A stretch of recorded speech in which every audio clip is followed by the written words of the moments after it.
A dark 6-foot-wide sphere hovers over the Pacific, then drops into the ocean. Up in Lake Manitoba, a massive snake-like beast called Manipogo lurks in the water, and in Lake Baikal, people have seen a glowing disc rise from the water, then shoot off into the sky.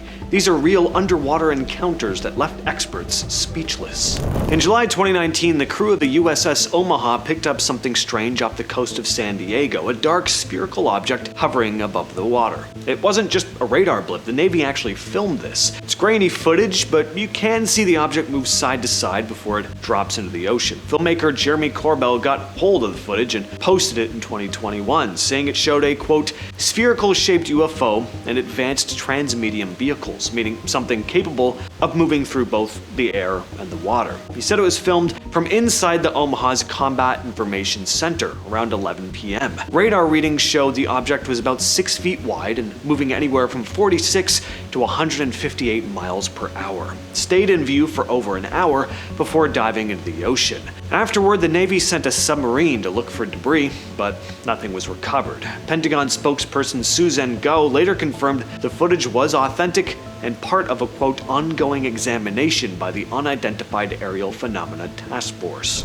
Up in Manitoba, Canada, there's a huge freshwater lake creatively named Lake Manitoba. For hundreds of years, people have claimed to see a giant snake-like monster swimming through it, Manipogo. Stories about it go way back. Before settlers arrived, natives in the area told stories of the massive creature, and those tales never really went away. Witnesses say Manipogo can be anywhere from 12 to 50 feet long, with dark brown, humped skin and a body that moves like a snake through the water. One of the most famous sightings happened in 1962. when two fishermen, Richard Vincent and Jean Kempenfelt, spotted something huge near their boat. Vincent said at first he thought it was just a large black snake or an eel, but when more of it surfaced, it was clearly something else. He described it as being about 30 centimeters thick, with around 3.5 meters of its body above the water, but with no visible head. They tried chasing it down, but even with their motor at full power, they couldn't keep up. They managed to snap a photo, not the best quality, but still strange enough that a zoologist later said he couldn't say for sure what it was. Since then, there have been more sightings. Even a Mountie in '97 reportedly saw it. Lake Baikal in Siberia is the deepest freshwater lake in the world, over a mile deep in places, and it's got a long history of strange stories tied to it. People have said they've seen glowing lights under the water and mysterious figures swimming deep below the surface. The story that really put Baikal on the map came in 1982.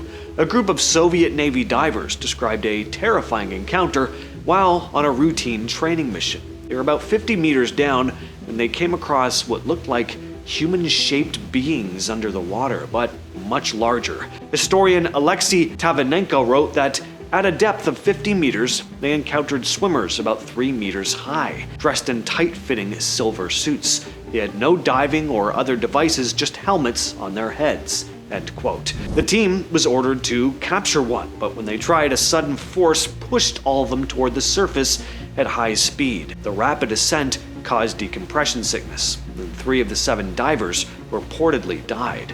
The rest were injured, and the military filed a report and then locked it away.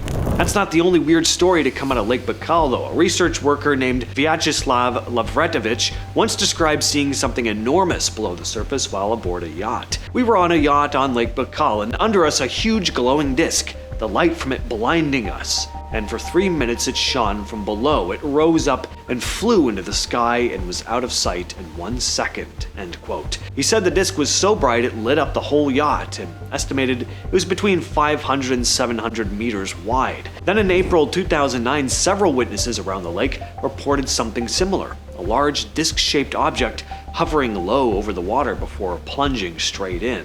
Some said they later saw it rise back out and take off at high speed.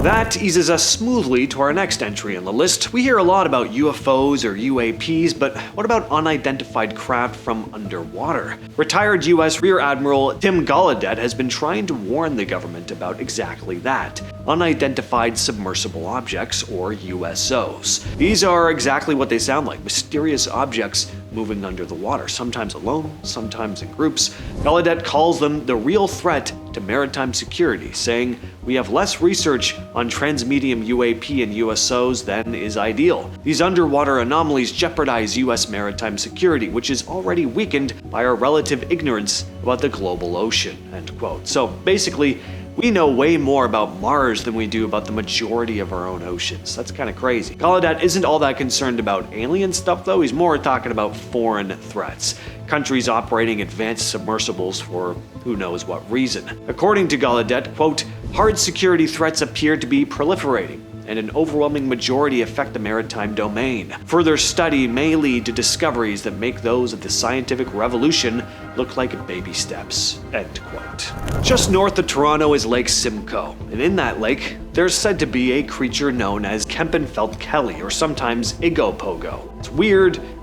Try to picture like a long-necked serpent-looking thing, but with the head that looks kind of like a dog. And unlike most sea monsters, this one doesn't always stay in the water. Some have said they've seen it lounging around near the shore.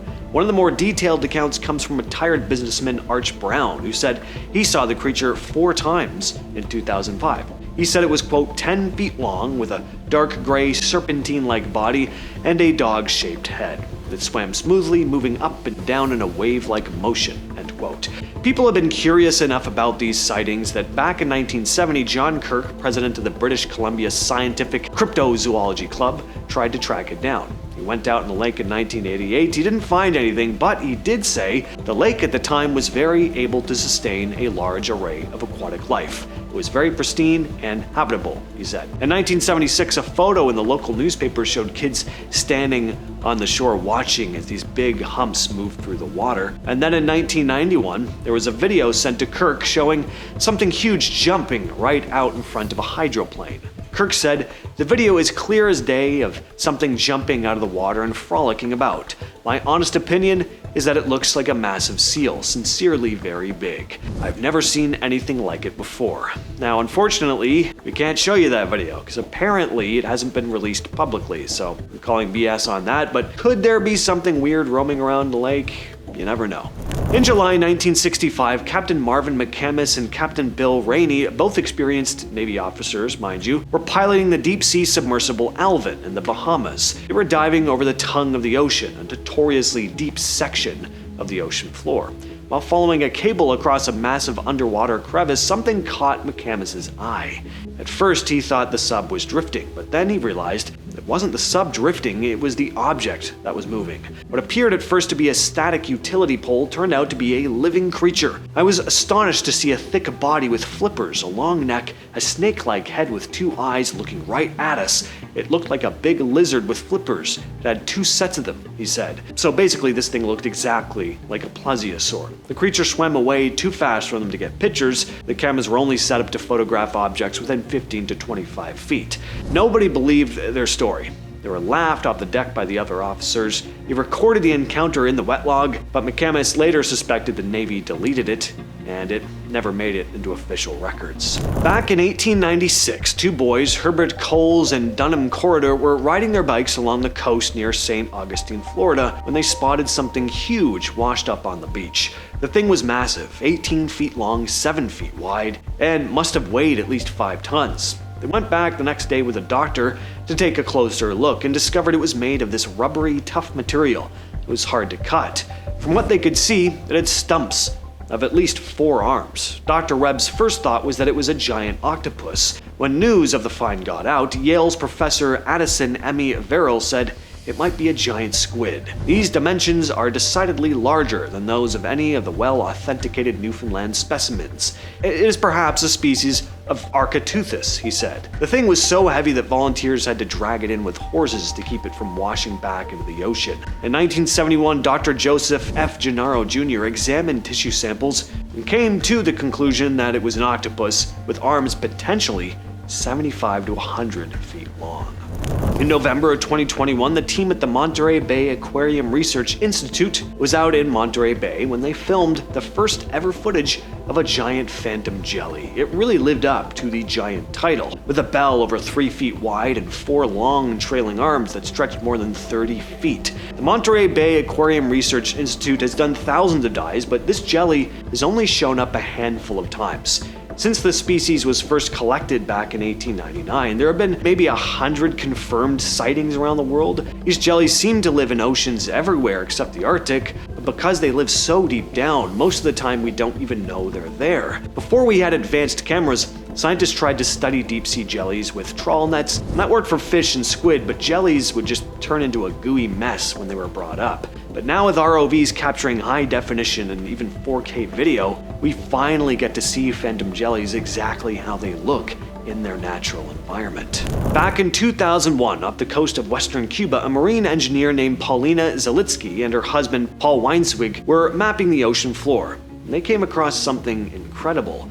It almost looked like a lost city. Their sonar scans showed shapes that seemed just too perfect to be natural. Big blocks forming circles, squares, and pyramid-like structures. They went back with an underwater drone and filmed more of it. According to Zalitsky, it was a, quote, really wonderful structure, which really looks like it could have been a large urban center. However, it would be totally irresponsible to say what it was before we have evidence. John Acave from National Geographic said the images were interesting anomalies, but geologist Manuel Iturralde pointed out that if it really was man-made, it would have taken around 50,000 years to sink that deep, long before humans could have built anything like it. So, maybe it wasn't made by humans, but what do you think? Is there a long-lost city down there, or is this just a simple case of pareidolia? All that said, I've been your host, James, and I'll catch you, yes, you specifically, next time.